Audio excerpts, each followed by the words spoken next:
안녕하세요. 베어코드입니다. 오늘은 스파게티 코드의 원인과 그 해결을 위한 프랙티스에 대해서 한번 이야기해 보도록 하겠습니다.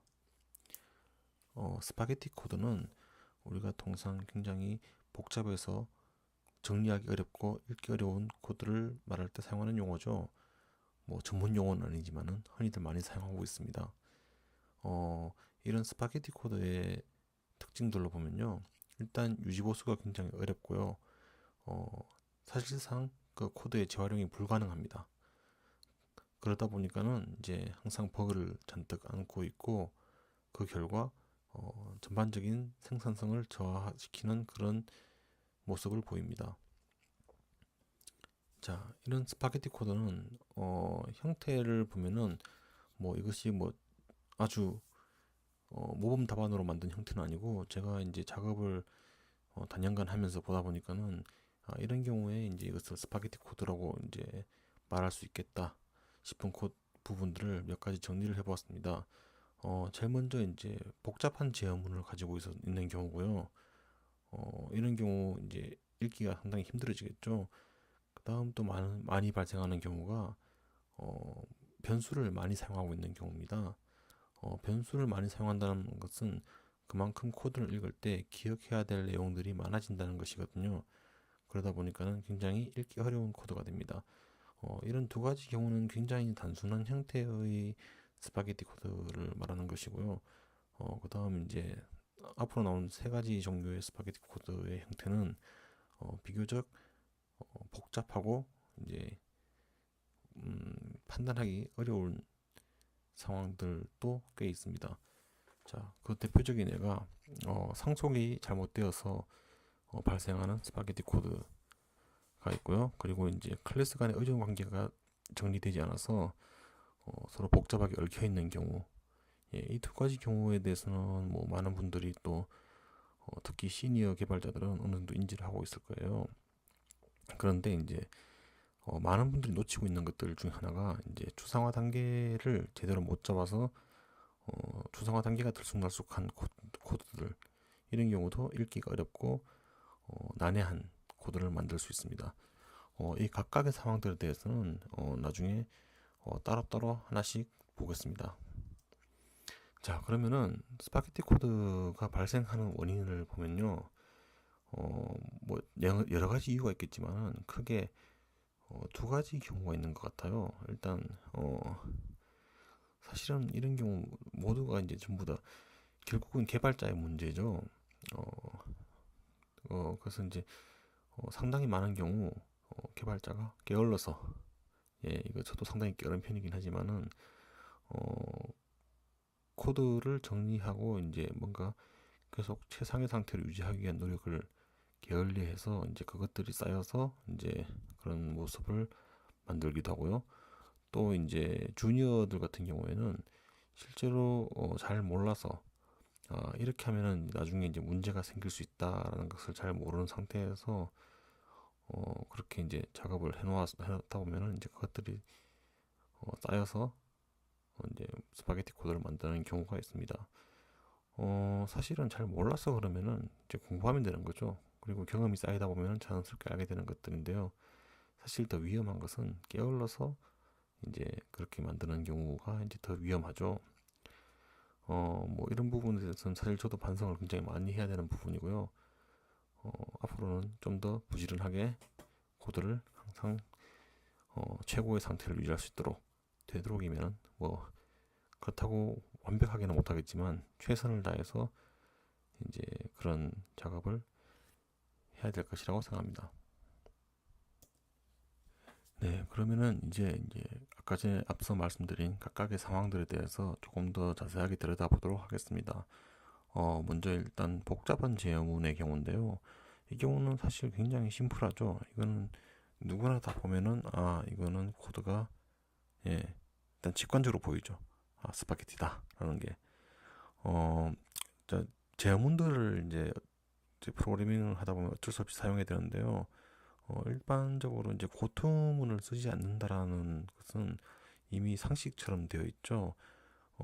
물론 오래전부터 개발을 하셨던 뭐 C나 그 이전 개발 환경에서는 당연히 고토문을 사용했던 적도 있는데 언젠가부터는 고토문을 사용하지 않는 분위기와 또 심지어는 고토문이 없는 언어들도 있겠죠. 그러면서 이제 고토문을 쓰지 않는 것이 이제 코드를 좋은 코드다라는 것은 일단 어느 상식선인데요. 그 다음 이제 또 문제가 되는 것들이 브랜치들이에요. 그래서 if문이나 스위치문 같은 경우 사실 이런 경우는 프로그래밍 하다 보면 이런 브랜치가 없는 상태로 코딩을 한다는 게 사실상 불가능하죠. 그러다 보니까는 어느 정도는 이것들이 있어야 된다는 것에 대해서 반박할 수 없지만 문제는 이것들이 이제 과도하게 사용되거나 아니면은 특정 코드 안에서 반복적으로 과도하게 사용되었을 때, 즉 if문 안에 if문, 스위치문 안에 if문 이런 식으로 중첩되어서 복잡한 형태를 만들 때는 굉장히 읽기 힘든 코드를 만들어줍니다. 그럴 수밖에 없는 것이 결국 브랜치라는 것은 만들 때마다 그 코드를 읽을 때 그 브랜치 개수만큼 이제 다른 스텝으로 다시 읽어야 되는 거죠. 이런 경우 따져보고 저런 경우 따져보고 이것이 중첩되면 중첩될수록 따져봐야 될 케이스들이 굉장히 많아지기 때문에 읽기가 굉장히 힘들어집니다. 그래서 되도록이면 브랜치문을 사용하지 않는 방법이 가장 좋겠죠. 자, 뭐 나중에 이제 이 시리즈를 계속 만들다 보면은 그래서 브랜치를 어떻게 하면 사용하지 않고 코딩할 수 있느냐에 대한 이야기도 계속 하게 될 거예요. 어쨌든 현재로서는 이런 복잡한 제어문들이 중첩된 브랜치들이 이제 코드의 복잡도를 높이고 이제 스파게티 코드를 만드는데 일조하고 있다라는 것은 공감하실 거예요. 그리고 똑같은 이제 제어문의 한 시리즈로 루프들이 있죠. 포문이나 화일문 등등 온갖 종류의 여러 종류의 루프문들이 있는데 이 루프들도 이제 반복적으로 중첩되어 사용되거나 다른 브랜치와 같이 섞여서 사용되었을 때 또 굉장히 복잡한 양상을 만들어요. 그래서 이제 루프문 같은 경우에도 되도록이면 사용하지 않는 것이 좋다. 네, 이건 역시 나중에 어떻게 하면 루프를 사용하지 않고 이제 코딩을 할 수 있는지 또 뒤에 또 이야기가 나올 겁니다.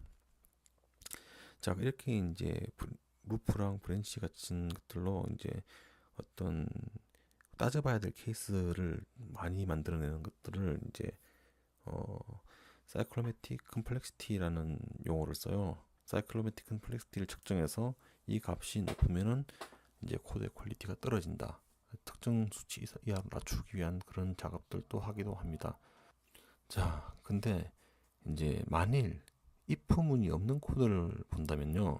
어떨까요? 코드를 읽어 나가는데 if문이 없어요. 함수 한 개를 보는데 그냥 생각의 흐름을 중간에 끊지 않고 쭉 볼 수 있다면은 그 코드는 굉장히 읽기 쉬워지는 코드가 되겠죠. 그런 코드를 만들 수 있다면 얼마나 좋을까? 예, 어느 정도는 가능합니다.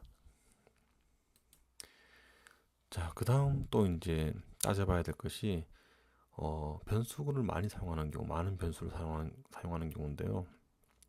변수는 이제 뭐 여러 가지 용도로 사용되고 있죠. 가장 쉬운 예는 이제 단순히 어떤 값을 저장하는 용도로 사용하는 경우가 있습니다. 뭐 이런 경우는 그런 형태의 변수가 좀 많아져도 크게 부담스럽지는 않은데요. 문제는 변수가 그런 단순히 값을 저장하는 용도뿐만 아니라 어떤 제어를 컨트롤하기 위한 용도로 많이 사용되는 경우가 있습니다. 자, 그래서 어떤 변수를 하나 만들고요. 그 변수의 상태값에 따라서 if문이나 스위치문 또는 혹은 for 같은 루프들이 동작을 한다면은 그 변수에 무엇이 저장되어 있느냐에 따라서 실제 코드는 다른 동작을 하게 되겠죠. 근데 그런 변수가 굉장히 많아요. 자, 그러면은 이쯤 되면은 거의 기억력 테스트를 하는 수준이 되겠죠. 그러다 보니까는 그렇게 이제 일단 변수가 많이 사용된다는 것은 그 코드를 읽기 힘들게 하는 기본적인 요인이 됩니다. 그래서 이제 많은 변수도 스파게티 코드를 만드는데 일조하고 있죠. 제어에 사용되는 변수가 많을수록 코드의 흐름을 따라가기가 힘듭니다. 이 많은 변수와 앞서 설명한 높은 사이클로매틱 컴플렉시티와 이제 같이 섞이게 되면은 이제 굉장히 난해한 코드가 되겠죠. 자, 그러면은 만일 변수가 없는 코드를 본다면 어떨까요? 그 코드 안에 있는 모든 것들이 다 상수예요. 만약 그렇다면은 그 코드는 읽기가 상당히 쉬워지겠죠. 자, 이게 모든 게 다 상수라는 이야기는요. 어떻게 보면은 아까 앞에 말했던 이제 브랜치가 없는 if문이 없는 그런 코드와 모든 것이 다 상수인 코드를 그 두 개의 조합이 만약 만들어진다면은 정말로 읽기 쉬운 코드가 됩니다. 이런 부분들은 이제 나중에 이제 공부를 하다 보면은 펑셔널 프로그래밍에서 이런 스타일의 코딩을 추구하고 있죠. 예, 그래서 이제 객체 지향 프로그래밍에서도 이제 그런 펑셔널 프로그래밍 기법들을 충분히 도입을 해서 그런 많은 부분들을 제거할 수가 있어요. 그런 것도 역시 나중에 다음에 또 한번 보게 될 것입니다. 자, 그다음 이제 여기서부터는 조금 이제 미묘한 복잡한 눈치채기 어려운 그런 형태의 스파게티 코드들에 해당되는 것들입니다. 그리고 진정한 진성 스파게티 코드인 것들이죠. 자, 그래서 일단은 상속에 대해서 이야기를 한번 해볼 텐데요. 상속은 기본적으로 가장 강한 커플링 중 하나입니다. 일반적인 다른 컴포지션 종류보다 더 강하죠. 대표적인 상황이 이제 코드를 읽을 때 현재 코드와 부모 클래스의 코드를 오가면서 읽어야 돼요. 코드를 제대로 이해하려면은 일단 기본적으로 이런 상황이 벌어지고요. 그 다음에 오버라이드 된 함수와 또 그렇지 않은 일반 함수를 또 구분해서 읽어야 됩니다. 왜냐하면 다르게 동작이 이루어지기 때문에 그렇죠. 예, 그래서 이제 우리가 이제 iOS 개발하다 보면은 대표적인 예로 이제 뷰 컨트롤러를 보면요. 뷰 컨트롤러에서도 이제 오버라이드에서 사용하는 함수들이 많이 있죠. 그래서 가장 기본적으로서는 뭐뷰 디드 로드라든지 이런 함수들 있잖아요. 이런 함수들은 다른 일반적인 다른 내가 만든 함수와 다르게 이제 읽어야 되는 것들이죠. 아, 이건 오버라이드 되어 있고 이거는 내가 콜하는 것이 아니라 콜되는 경우가 있다는 거. 그런 것들을 전부 다 감안해서 읽어야 되기 때문에 이제 그것들이 많아지면 많아질수록 굉장히 읽기 힘들어집니다. 기본적으로 상속 자체가 들어가는 것만으로도 충분히 읽기 힘든 코드가 됩니다. 자, 그런데 여기서 만약에 그 상속이 만약에 잘못된 상속이라면은 이제 굉장히 더 어려운 상황을 만들게 되는 거죠. 자, 일단 잘못된 상속이 도대체 어떤 경우인가 따져봐야 되는데 이제 생각보다 매우 다양한 형태, 매우 다양한 상황에서 발생하고 있어요. 우리가 이제 그걸 인지하지 못하는 경우가 굉장히 많긴 하죠. 자, 그 다양한 상황들을 일단 다 무시하고 일단 여기서는 그 모든 상속 상황들에 대해서 전부 다 이야기를 하기에는 너무나 이제 이야기가 길어지니까 다 무시하고 이제 기본적으로 가장 많이 발생하는 케이스인 이제 피처 MB 상황에서 한번 이야기를 해보자면요. 만약에 이제 어떤 클래스가 있는데 그 클래스가 본연의 임무 이외의 다른 기능이 계속 추가됐다는 거죠. 그래서 UI 뷰 컨트롤러를 상속받은 얘들은 이제 뷰 컨트롤러는 사실은 뷰를 관리해주는 역할을 하는 게 이제 뷰 컨트롤러의 주 임무인데 이제 그것이 아니라 그 뷰 컨트롤러를 상속받아서 뷰를 관리하는 것과 상관없는 다른 동작들을 추가했단 말이죠.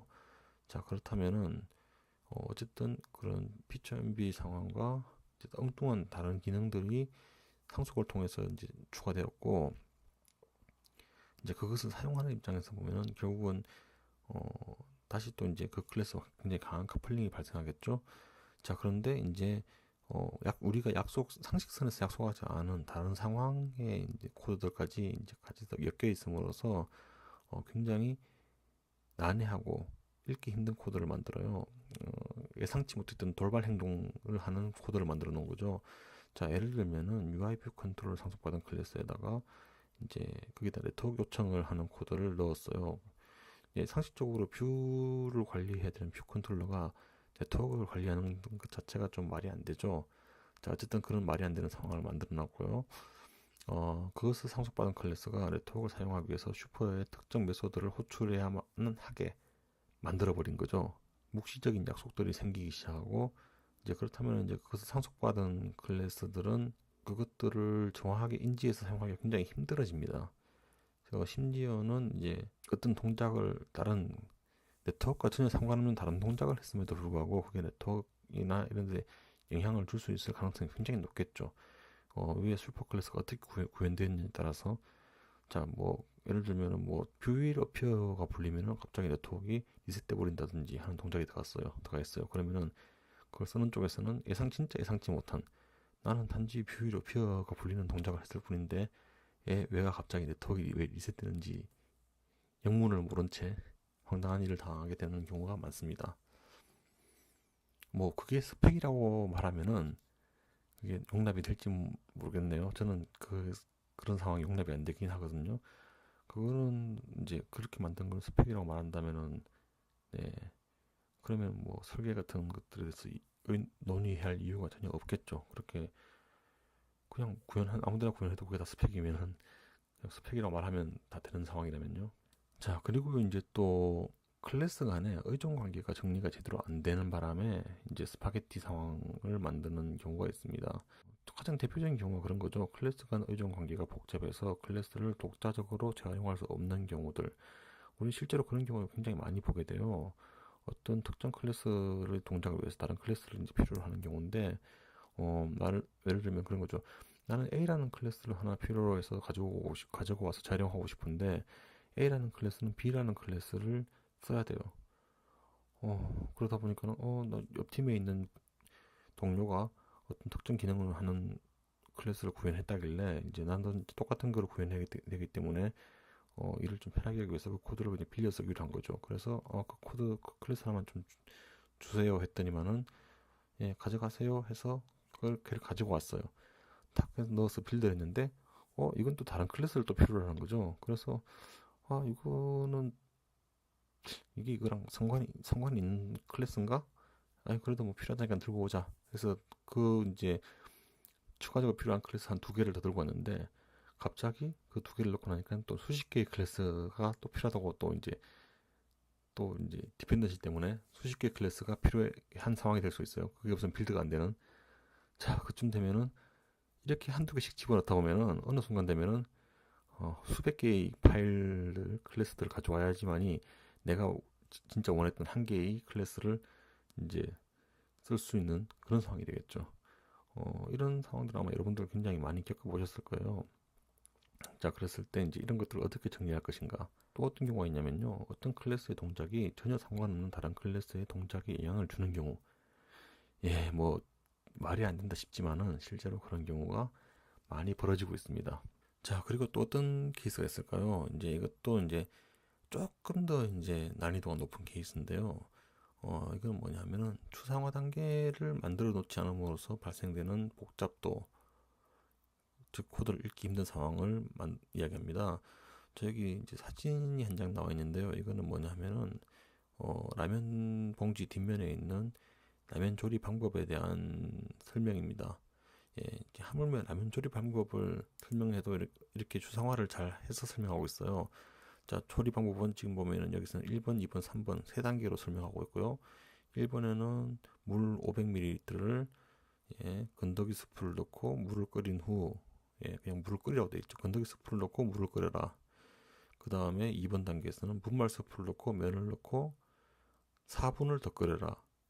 그리고 세 번째 단계에서는 조리 후에 뭐 별점 스프를 넣고 그냥 드세요. 말이 세 단계지 뭐 거의 사실상 두 단계 가까운 수준이죠. 우리가 무의식적으로 늘상 보던 그런 내용이었지만은 좀 더 꼼꼼하게 들여다보면요. 자, 각 단계에서 더 디테일한 설명이 없어요. 그렇죠? 라면 조리 과정을 딱 세 단계로 요약해서 설명하고 있어요. 만약에 여기 이제 각 단계에 더 자세한 설명이 들어간다면 어떻게 될까요? 물 500ml라고 되어 있는데요. 이 물이 어떤 물인지에 대한 설명이 없어요. 생수인지 수돗물인지. 건더기 스프를 넣으라고만 돼 있지. 건더기 스프가 봉투에 들어서 있는지 아니면 봉투를 뜯어서 넣어야 될지 아니면 그냥 건더기가 이렇게 뭉쳐져 있는 그런 형태라서 그냥 덩어리만 집어넣으면 되는 건지, 예, 그런 이야기도 없고요. 물을 끓인 후인데 물을 끓이면은 뭐 100도씨까지 팔팔팔 끓이라는 건지, 예, 조금 애매하죠. 자, 이런 디테일한 이야기들이 없어요. 그리고 분말 스프를 넣고, 자, 분말 스프가 봉지 안에 들어있는데 그 봉지 통째로 넣으라는 건지 봉지를 뜯어서 안에 내용을 넣으라는 건지도 설명이 없고요. 대충 제가 어떤 의미를 말씀드린지 아시겠죠? 자, 다시 한번 이 그림에서 보면요. 그래서 뭐 예를 들어서 면을 넣어야 되는데 면을 넣으면 봉지를 뜯어야 되잖아요. 봉지를 뜯을 때 어떻게 뜯으라는 설명이 없어요. 그렇죠? 그리고 더 디테일하게 더 파고 들어가면은 봉지를 뜯을 때 뭐라고 해야 될까? 뭐 사람의 근육에 힘을 어떻게 줘야 된다. 손가락을 어떻게 힘을 줘야 된다.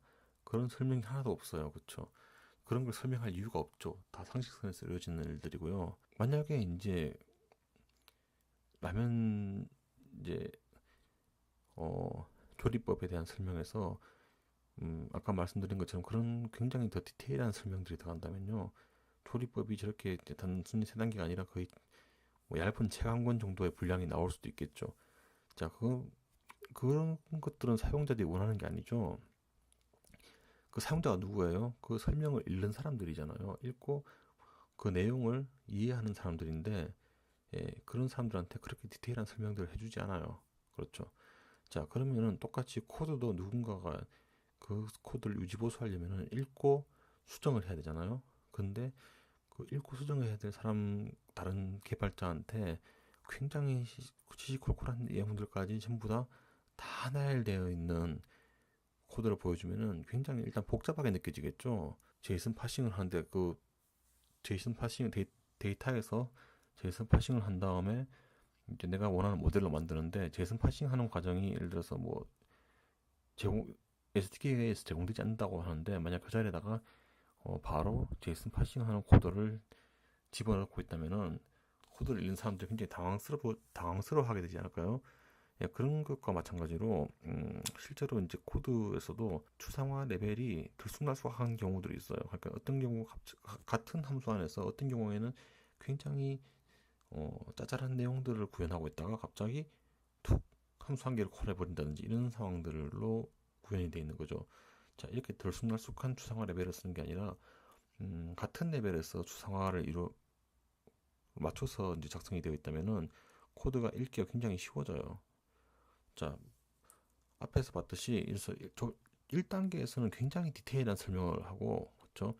물 500ml는 뭐 예를 들어서 뭐 수돗물 뭐 생수 500ml, 근데 생수도 뭐 특정 메이커의 생수 500ml 뭐 이런 식으로 굉장히 디테일하게 막 설명하고 물도 뭐 100도까지 정확히 끓여라든지 막 그리고 뭐 건더기 스프에 스프 봉투를 뜯는 방법까지 다 설명이 돼 있다가 갑자기 2번에서는 그냥 분말 스프를 넣고 멜론 후 4분간 더 끓입니다.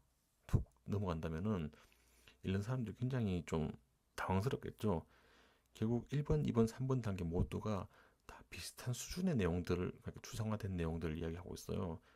적당히 이야기하지 않을 것들을 가리우면서, 그렇죠. 코드도 역시나 마찬가지로 그렇게 적당히 가릴 건 가리면서 이렇게 함수를 적당히 잘 분리한 내용들, 그리고 클래스가 적당히 잘 분리된 내용들로 동일한 레벨에서의 추상화가 된 코드들로 나열되어 있어야지, 그렇지 않고 들쑥날쑥하게 되면은 굉장히 일런이로 하여금 좀 복잡하게 느끼게 만들 수 있다. 지나치게 원래 의도했던 것보다 훨씬 더 복잡하게 느끼게 만들 수 있다는 것을 말씀드립니다. 이번 시간은 이렇게 스파게티 코드가 어떤 형태를 이루고 있고 어떻게 그것들이 만들어졌는지 일단 그 내용들만 일단 한번 들여다봤어요. 그리고 다음 시간에는 그것들을 어떻게 이제 우리가 원하는 아름다운 코드로 만들 것인지에 대한 이야기들을 해보게 될 거예요. 하나씩 차근차근 할 거고요. 결국은 이 내용은 끝까지 쭉 이어지다 보면은 이제 다른 영상에서 잠깐 이야기했던 솔리드, 객체 지향 설계 원칙들까지 그리고 펑셔널 프로그래밍 기법들까지도 자연스럽게 이어지게 될 것입니다. 그러니까 이제 이 시리즈를 계속 쭉 지켜봐 주시면 감사하겠습니다. 그럼 오늘은 여기까지 하겠습니다.